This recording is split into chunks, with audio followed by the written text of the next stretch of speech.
So it's just me, amigos, mi amo, King Zavarell, and welcome to yet another episode of Total Extreme Wrestling 2020. Uh, Buckle in because we are quickly approaching the day of Double or Nothing. We have 10 days left, according to the game, before we hit Double or Nothing. And I'm kind of jumping back and forth on the idea of whether or not we're going to have it as its own its own separate episode, or if we're going to include it in the week of. I think we're gonna do the week because it would just be easier for the averages and stuff like that.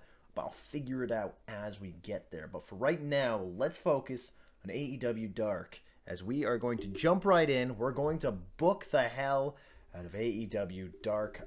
Now, if you've been paying attention to the series from the start, We've had our best of days and we've had our worst of days. And last week, overall, was our worst day. Last week was our worst week with a 59 overall average. Let's see if we can flip that around and we can get some really good numbers in today. We'll find out. But let's first figure out where the hell we are booking today's show from. I'm going to go somewhere. That's all I'm gonna say about it. I'm gonna go somewhere. Man, the Great Lakes region just absolutely hates me. Mid-Atlantic, maybe? Huh? Oh, we've been there, though. We've been to Grady Cole. We've been to the Grady Cole. Not that long ago, if I remember right. Oh, my good golly hoodness. My good golly goodness. 2,908 in the New England area. We're going to go to the Lowell Memorial Auditorium in Lowell, Massachusetts. There we go. We got enough people there. That's nice. All right. So let's get into it. Let's book today's show. Oh, wow. Look at all these names. These names are going to hopefully not fail us. I think that's our main event, which is bad. Either way you splice that. I have no names on Dark. Lucha Bros, Mexican, Cero Miedo, meet us in the ring. And, oh man, you know what? Maybe it's not a good thing to have these matches back to back, but we're going to do it anyway because we're wacky and wild here on Dark. We're wacky and wild here on AEW Dark. Whoo, boy. We can do such great things if we wanted to try. The more of him, the better we'll be, I think. And that is our show. That was quick. That was really quick. That only took like 3 minutes, I think. I should really start putting down like how long it takes me to book these shows, I think that would be a really cool idea. So starting next week, we're going to start doing that. We're going to see how long it takes me to book these shows. Fuck. You know what? Actually, we're not done yet. Oh, God damn it. I'm gonna go through with it. Fuck you. Anyway, okay. So we're starting the show. So our show starts off looking like this. We kick off. Wow, there we go. Actually, that's exactly what we need. Where's my pen? Oh, there's my pen. It's right in my Anyway, so we kick off the show right away. And we have Chris Jericho go out into the ring and say how he is going to challenge any member from the Dark Order tonight. Most specifically, 5. Dark Order's 5 being called out by Chris Jericho to fight tonight in the main event of AEW Dark. This lifted our show right to the top because, bam, that got us an 84. That's good. We then have Ty Conti versus Ivelisse. Ty Conti picks up the victory with a 45. There we go. Okay. That's the ratings that Dark is known for. Oh, God. Oh, that hurt. We then have a video package promoting Jade Cargill. That was a 10. Oh, that just took down everything a little more. We then follow everything up with a A tag team match, we have Lucha Bros, Penta El Cero Miedo, and Rey Fenix versus Terrell Hughes and Terrence Hughes of TNT. And Lucha Bros pull off the victory with a 64 rating. Nicely done. And then QT Marshall backstage goes and announces that he has finally decided how he will embarrass Paul White for his misdeeds last week on AEW Dark, or for his misdeeds 2 weeks ago on AEW Dark. And he is going to defeat the Giant at AEW Double or Nothing. He has decided he will be the man that embarrasses Paul White in the ring. Let's see if he can hold up to it. This segment got us a 50. All right. This is actually going to be one of our best episodes, I think. And in our main event, please do not mess this up for me. Our main event, we have Dark Orders 5 versus Chris Jericho. Chris Jericho picks up the win by pinfall, winning with a 63 average. We have a 63 for that. And then, I forgot there's a part that I left out. Okay. And then we go, after the match, however, Chris Jericho is not satisfied. He actually takes to beating the absolute tar out of Dark Orders 5. That segment got us a 37. Oh, man. But, yeah, that's our show. That's the end of the show. Dark goes by quick. Dark goes by really quick, especially when you're just talking it through. But, yeah, let's see. The final average is a 66. Ooh. Ooh, I'm actually feeling really confident. We have not had... That might be... And it is! That's our highest rating for AEW Dark. All series. Like, all series. The entire, 5 weeks. That's our best show that we've done. 6 weeks. This is our 6th week, I think, isn't it? Yeah, I think this is our 6th episode. And, yeah, that was our best show yet. All right, awesome. Yeah, so with that being said, let's jump into our next episode, which is going to be AEW Dynamite. Gallows, you better be good at brawling. Gallows, you better be good at brawling. You son of a bitch, Gallows, why aren't you good at brawling? That's just not helping anything. That's literally helping nothing. This is the brawling match I wanted. Well, this match will be our opening contest then. Fine, if that's what you want. That's what you want. My stomach is like trying to eat itself from the outside in. From the inside out, I think. I hear it. It does not sound happy at all. Why? I've got them scripted. They're not even in the segment. Why? Why would I do that? Why would I script someone that's not even there? God! We have no more promos. Wrong. I'm wrong. I'm very wrong. We'll put that as our main event, even though it shouldn't be. Not at all, but it's there. Oh, clever me. I'm an idiot. We kick off the show this week with Ty Conti versus Allie. Ty Conti's doing double duty tonight. She's working double time tonight. But she's working, or she just beat, or she, ugh. So after beating Ivelisse, she then goes on to AEW Dynamite and defeats Allie by pinfall, and that gave us a 49.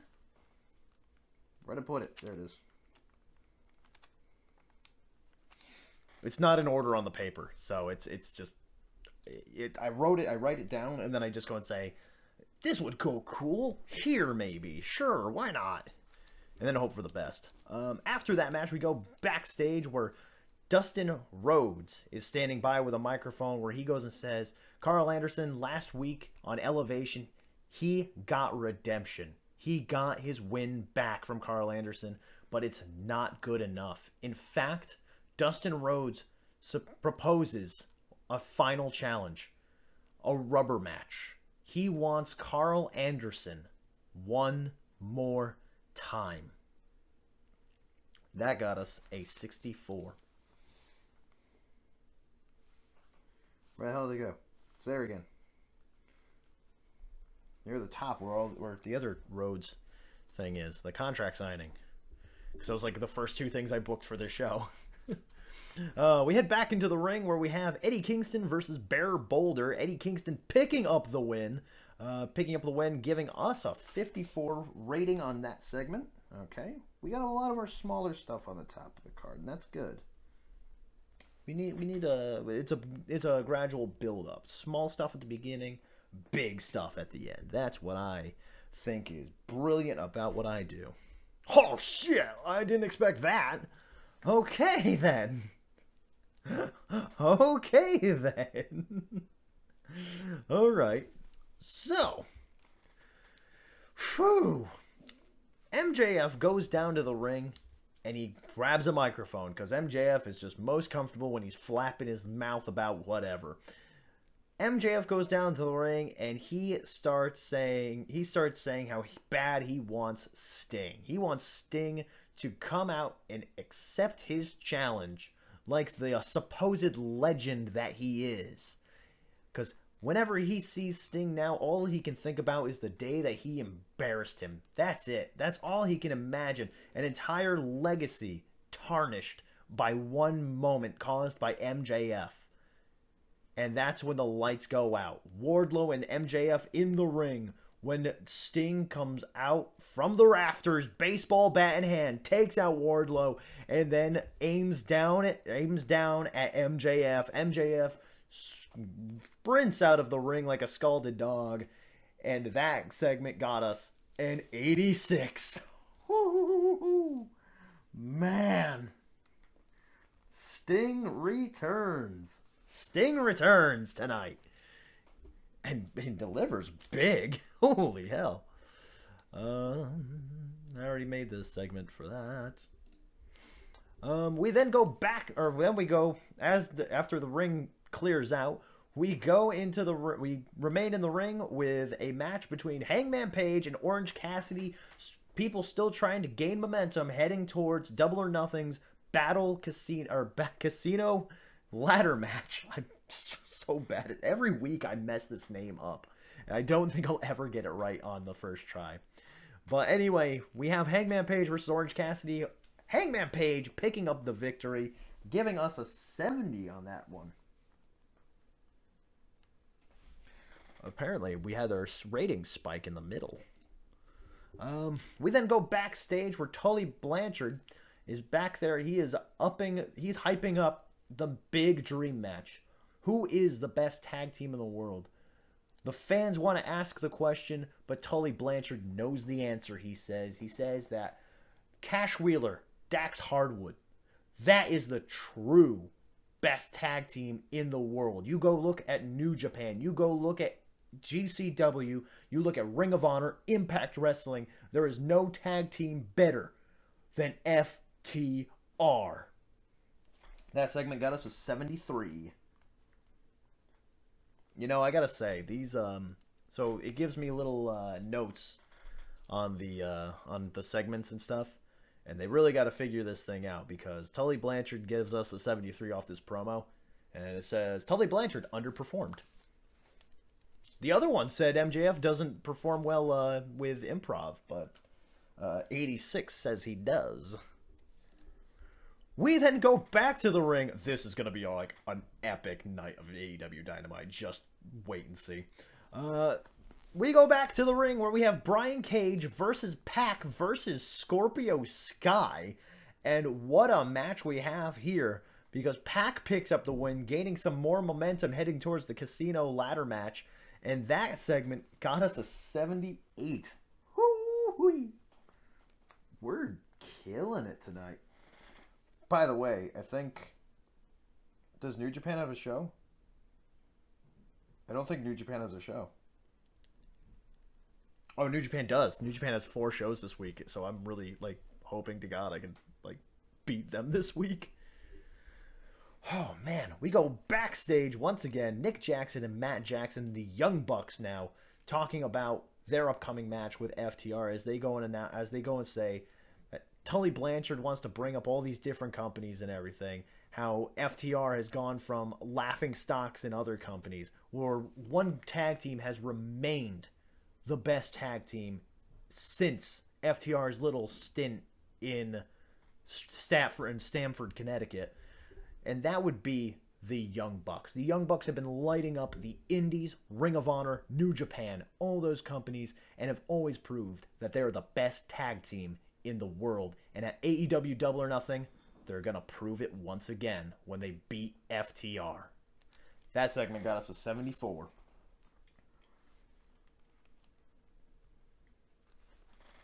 Ooh, man, it's getting heated between these teams, man. It's getting heated between these teams. Okay.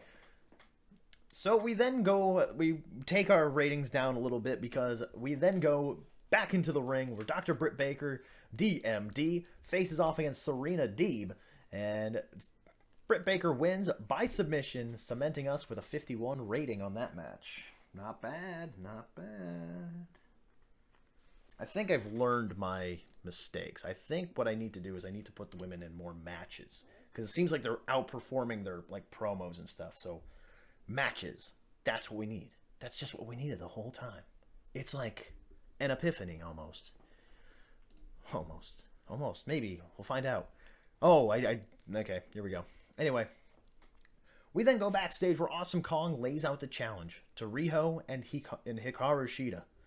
She says next week on the Go Home show of AEW Dynamite, the Dynamite before Double or Nothing, she wants to prove to both of them how powerful she is. She makes the challenge that Riho and Hikaru Shida will team up in a 2-on-1 handicap match against Awesome Kong. That got us a 49. We're almost at the end of today's show, and I'm still very confident, even with these like lower numbers in the middle of the show. Oh yeah. We then go back into the ring where Luke Gallows takes on a mystery opponent. Who is the mystery opponent? It's none other than Jon Moxley, the boogeyman of Dynamite, of Dark, and also Elevation. The boogeyman has come to AEW Dynamite. So here comes Jon Moxley. Jon Moxley picks up the victory by pinfall, and that's an 82. Moxley, you are our savior every time. We then go into the ring where we have the Double or Nothing contract signing. Cody Rhodes, Kenny Omega. Face to face in the ring, table in the middle of the ring, contract in the middle of the ring. Kenny Omega, of course, accompanied by Luke Gallows, Carl Anderson, and, of course, Don Callis, while Cody Rhodes is accompanied by Dustin Rhodes. But off on the ramp, watching from the stage, is the Young Bucks. The two in the ring, Kenny Omega goes and says to Cody that it's about time that they finally settled this. And Kenny Omega finally proves that Cody Rhodes is not fit enough to lead the Elite. Whereas Cody says that this was never about the Elite for him. This was about his legacy and cementing it as AEW World Champion and as being the best professional wrestler in the world. And he also proposes that next week that there be a warm-up match between himself and Dustin Rhodes versus Kenny Omega and Carl Anderson. Carl Anderson goes and says that, if you think you can beat us teaming together next week, Dustin, if you guys can beat me and Kenny Omega next week, you'll even get to choose the match type for Double or Nothing between me and you. A lot on the line as we get an 81 in that segment.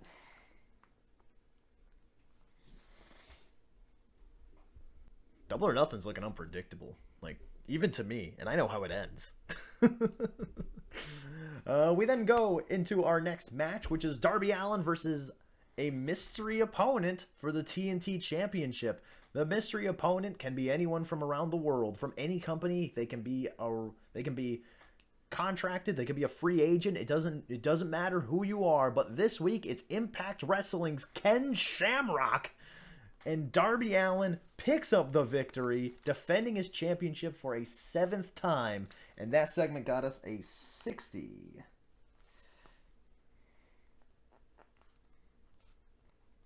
Give me 1 second. And then, after Darby Allin gets his hand raised, he is then attacked by Miro. However, Darby Allin doesn't stay down when he is attacked. The two of them brawl into the crowd and into the backstage area as Dynamite goes off the air while they are brawling. That segment got us a 64. Match closing brawl. And I'm really confident about today's show. Let's take a look at that final average. Wow. So that show actually got us a 77 overall rating. I think we're going to do great this week. I think this week we will be out of the last place range and actually like further up. I think we're going to do great. Oh, awesome. Awesome. All right, I'll be right back. All right, so here we are at AEW Elevation. We have the show once again written out. Let's just figure out where the hell we're showing it from. 798 people in attendance. That's in the southeast. 871. That's Mid-South. And if I remember right, Mid-South is not friendly for us to be booking shows. It's not. Midwest? Yeah, fuck it. Oh, Midwest isn't that friendly either. New England's definitely not. Oh, no, New England's not. Northwest. Nope. Tri-State. 871 fans. Can we get 871 pro wrestling fans in one arena in the Tri-State area? No. Jeez, 871. We were there last time. We were... Are we doing it? Are we doing it this week? Yes, we are. Yes, we are. All right. We are airing the show from Los Angeles, California, the Boyle Heights area, as some of you may know, the Lucha Underground Temple. We are performing at the Lucha Underground Temple here for AEW Elevation. All right, let's get the show on the road. I mean, it's not really totally main event worthy, but it is main event worthy. Because it's Elevation, at least. It's a big deal for Elevation, at least. That will be pushing for that storyline. Not that one, you idiot. Bam. We got AEW Elevation ready to go. The show starts off with Cody Rhodes and Dustin Rhodes talking about how they're going to bring it to the Elite next week on Dynamite. But first, they're going to pull up one of the tag teams that haven't been showcased as much, because you know what, the Nightmare Family wants to stay on top of its game when they head into that warm-up match next week. So Cody Rhodes and Dustin Rhodes will take on the Butcher and the Blade tonight. And that segment got us an 81. We are seeing 80s all week, and I have not seen 80s. I don't think I've seen 80s at all. Like, I don't think I've had a week of 80. Like, with 88 with Kenny Omega last week. So that was big. But I think that's the only one. Oh no, we've had 80s before. No, we've had plenty of 80s before. Never mind. Anyway, but yeah, that segment got us an 81 and a great start for the show. We then have Kip Sabian versus Joey Janela. Kip Sabian picking up the victory, pinning Joey Janela. That segment got us a 47. As we then go backstage, Jungle Boy and Luchasaurus are throwing down an open challenge for anyone next week. The Jurassic Express is looking to add on to the win counter next week on Dark. Yeah, there we go. Oh, wait, I didn't say what that got us, did I? Yep. I'll remember to write it down afterwards. We then go back to the ring where we have Jake Hager versus John Silver. Jake Hager putting away John Silver with the Patriot Lock submission, getting us a 52 for that match. Not bad, not bad. I think it was like a 40-something. I can't remember now.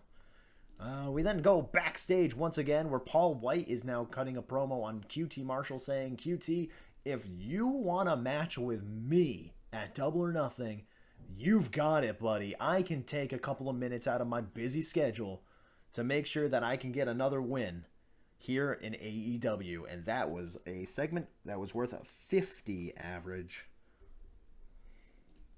And then our main event.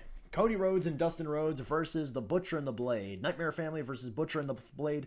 And Dustin Rhodes gets the pin on the Blade, picking up a 71 average for us on that match.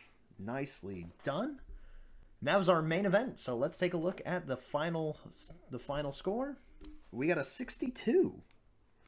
Not bad. And the Jurassic Express promo got a 41. Which was the lowest segment on the show. Which, that's saying something, that a 41 was the lowest segment. But average is 62, and that is the end of AEW Elevation. Just like that. It was very quick stuff. What was this? Okay. Lot of news going on in the other parts of the show, of the game. I'm just gonna give like a small, small peek at what's going on in other companies. Hiromu Takahashi is no longer in Los Ingobernables de Japón, which, befitting, I wore the shirt today. But yeah, that was just something I needed to say, I guess. A lot of retirements as well. But that's something I can't really get into because there's always just so much news going on in the game. So yeah.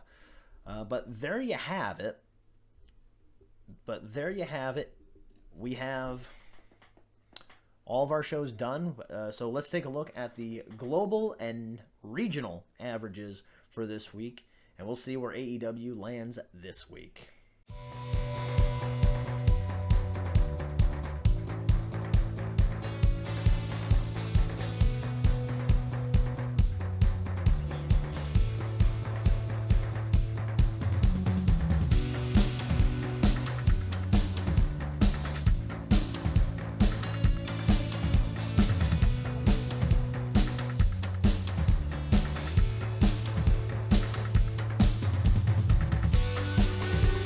Alright, so that is the end of today's episode of Total Extreme Wrestling 2020. If you enjoyed today's episode, hit the like button down below, and also in the comments, tell me what you think of our standings this week.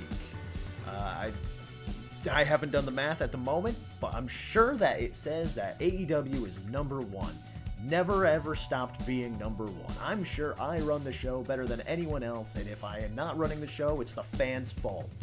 And so, if you haven't noticed yet, also, if you haven't hit the subscribe button, hit the subscribe button so you get more updates on videos that we do here on YouTube. And until next time, hail to the king!